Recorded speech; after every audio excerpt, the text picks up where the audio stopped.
Hey guys, the topic of the video today is addictive spirit. Uh, I'm going to try to keep this video short because I don't want it, or make it into a short. I don't want it to get long and drawn out. I suppose I could talk about this stuff as long as somebody listens. But for the sake of this video, we're going to try to keep it as a short. And here's why. In treatment, there's a fellow named Father Martin that is an icon in the drug treatment community and literally known all over the world. But this thing about Father Martin is he kind of talks like me, monotone, flat, and it's kind of, after about 30 minutes listening to Father Martin, just kind of drone off somewhere. In fact, it got so bad, one time I had to deal with a client that got out of line, did something that had to have a consequence. We can call you probation officer, or you can listen to a week's worth of Father Martin videos.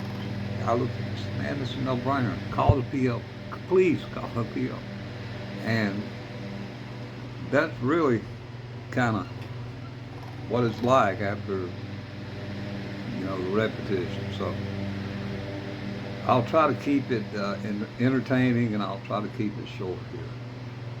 Addictive spirit. What is addictive spirit? Well, pretty much what it says is, don't find a word with a word, but we'll use another one. Unsettled spirit. Just discontent, at dis-ease with oneself.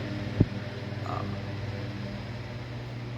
let's look at this thing about spirit and where it came from. The word spirit actually derives from the Latin term called spiritus. And spiritus actually means breath and life. So therefore, spiritus is the soul. So breath is life.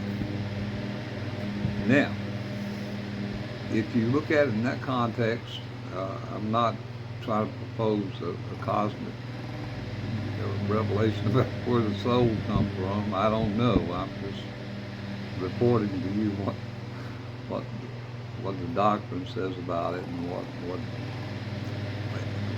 what history suggests in terms of the definition of words and their meanings and that we attach to them.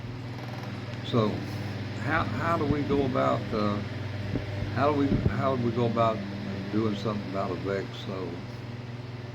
Well, earlier I said, remember, garbage in and garbage out. Think about this. The things we do, there's a cause and there's an effect. There's an outcome. You got to stop doing what you're doing. Change what you're doing to something different.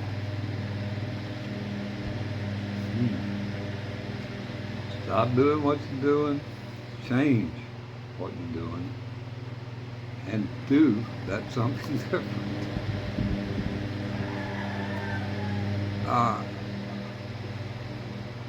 We have to come to a point in our life where we realize that our spirit is our source. That's where our contentment abides if it's going to live. And if we are constantly barraging our soul with bad behaviors and things that, as you can call them 7 deadly sins, call them ever what you want, greed, lust, anger, lying, cheating, stealing, using any of those number of things that we do.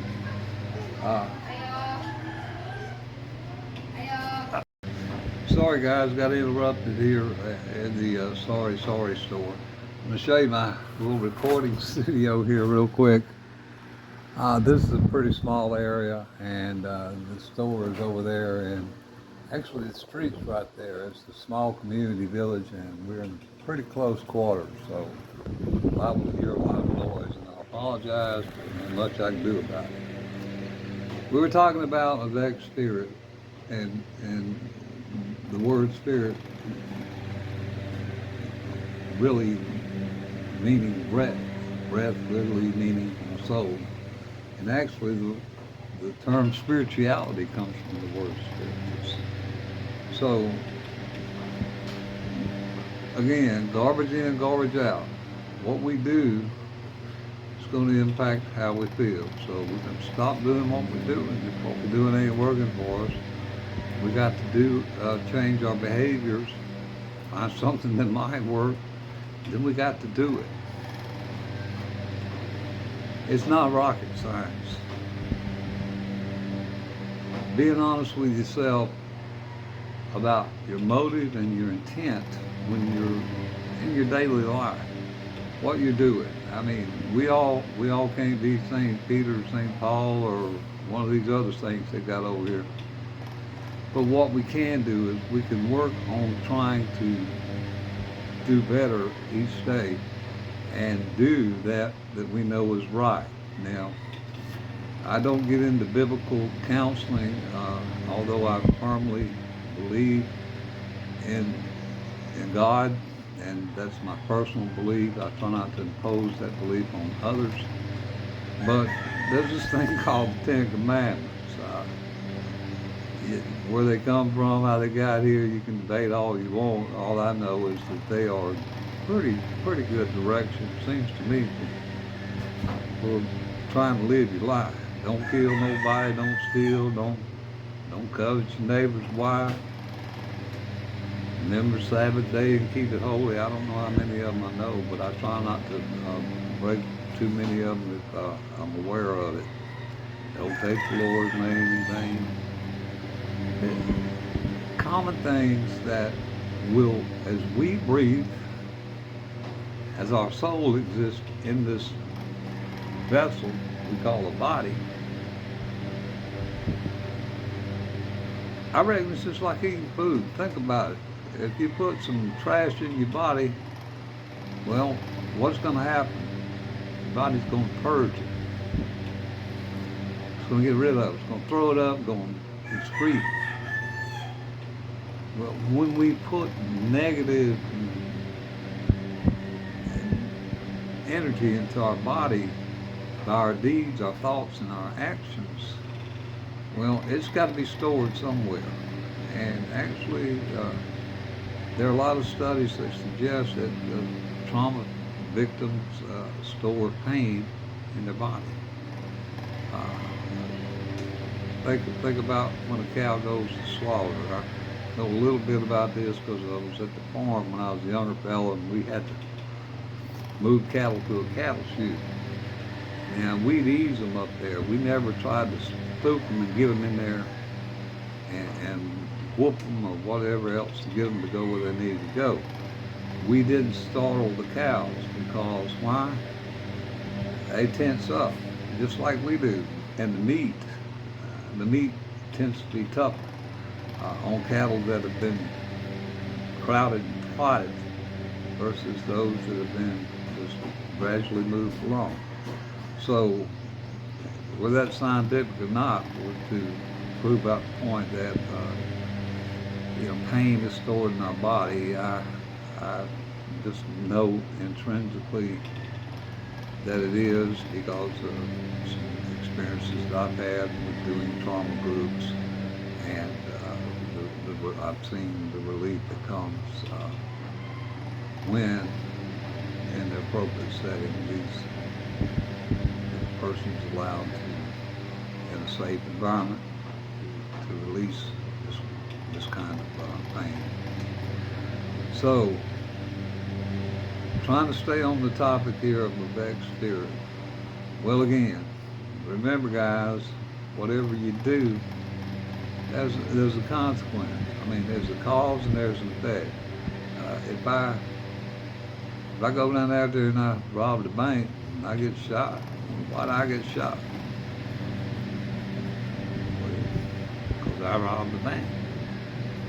Or if I stick my hand on the fire and my finger gets burnt, why did it get burnt? I stuck my hand on the fire. So learning to change our behaviors and our attitudes and our feelings, those things will change if you work on changing any of those three. I promise you, they will start changing. There's like, again, like a pebble in a ripple of water there, a pond. It's going to cause a rippling effect. Everything is interconnected. So, doing things like daily meditations, finding yourself a calm place, doing things that you enjoy. If you think about breathing, what is meditation? Meditation is breathing. Relax, breathing, deep breathing.